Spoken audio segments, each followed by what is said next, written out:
भारतीय संस्कृति के उत्थान के लिए शब्द बोलते हैं, लेकिन अपने स्कूल अपने बच्चों को कहां पढ़वाते हैं? इंग्लिश मीडियम में। नहीं भाई, नौकरी नहीं मिलेगी। अब बाबा जी यहाँ क्या कहते हैं? अरे बच्चा, हिंदी और संस्कृत में बन जाई है संविधान हो, अरे बदली हिंदुस्तान तो बदली जाई दुनिया। अरे बता दिए कि मतलब हिंदी और संस्कृत में आज जो है बच्चों को हम पढ़ा रहे हैं, इनको हिंदी बोलने आती है या हिंदी लिखने आती है? नहीं, सब भूल गए, अपनी मातृभाषा को भूल गए।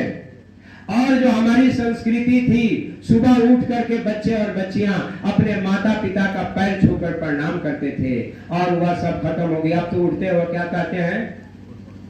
गुड मॉर्निंग मम। पहले मम्मी कहते थे, अब तो मम कहते हैं। Good morning dad. अब डैड में मरा हुआ, अब माँ और पिता जो है अब दोनों भूल कर पूरा हो गए कि हमारा बच्चा खूब अंग्रेजी बोलता है। अरे भैया, अंग्रेजी बोलता है, ये अंग्रेजी सभ्यता नहीं, ये पाश्चात्य सभ्यता नहीं। आज हमको और आपको इस जगह पर लाकर खड़ा कर दिया कि हम अपने बच्चे और बच्चियों को आंख उठाकर नहीं देख सकते हैं। शर्म से जो है आंखें झुक जाती हैं, और उनको हम कुछ बोल नहीं सकते हैं, डांट नहीं सकते हैं, फटकार नहीं सकते हैं। उनको पैदा किया है लेकिन कुछ बोल नहीं सकते हैं। कहते हैं चुप रहिए, आपको क्या पता, आप नहीं जानते हैं। अंडा जो है शाकाहारी है, अंडा शाकाहारी है, ऐसे कहते हैं सर। क्या कीजिएगा, मेरा एक छोटा सा विद्यालय है। विद्यालय तो सरकारी हुआ नहीं, लेकिन वो हम गुरु महाराज के प्रचार प्रसार में लगे रहते, और टाट पहन लिया तो वहां के जो सरकार है वो दूरदर्शी में खड़े थे, तो कहे कि तो दूरदर्शी लोग आछे एके मान्यता दीते हबे ना, नाले गड़बड़ हो जाए मान्यता। हमने कहा तुम मत दो मान्यता, हमको नमक रोटी जो है हमारे मालिक देते हैं। एक बार स्थिति खराब हो गई तो अपने सुल्तानपुर के प्रेमी है अपने बहुत कर्मठ सत्यनारायण सिंह, तो उनको मैं कहा कि भाई साहब ऐसा है कि थोड़ा मेरी फरियाद मालिक से कहिएगा। अरे स्कूल में बच्चे कम हो गए हैं और ऐसा है, कोई दूसरा धंधा करे। तो स्वामी जी को महाराज उन्होंने कहा, तो मालिक बिगड़ गए।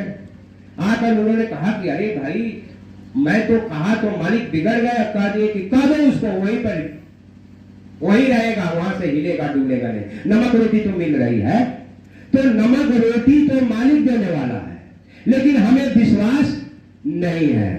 अब समाज में जो है, अब हमारी इच्छाएं हो गई हैं अनंत। क्या होगा? इच्छाओं को अनंत करके क्या हम कभी खुशहाल हो सकते हैं?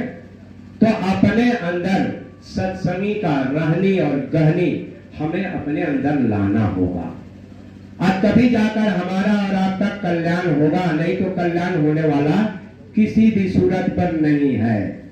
हम तो यही समझ रहे हैं, और ऐसा है कि समय जो है अब हो रहा है काफी, मैं काफी खींच ले गया, माफ कीजिएगा। क्योंकि मैं जो कुछ भी सुना, यदि कुछ गलती हुई होगी तो आप हमें अपना छोटा भाई समझकर माफ कर दीजिएगा। मैं तो आप ही का घर का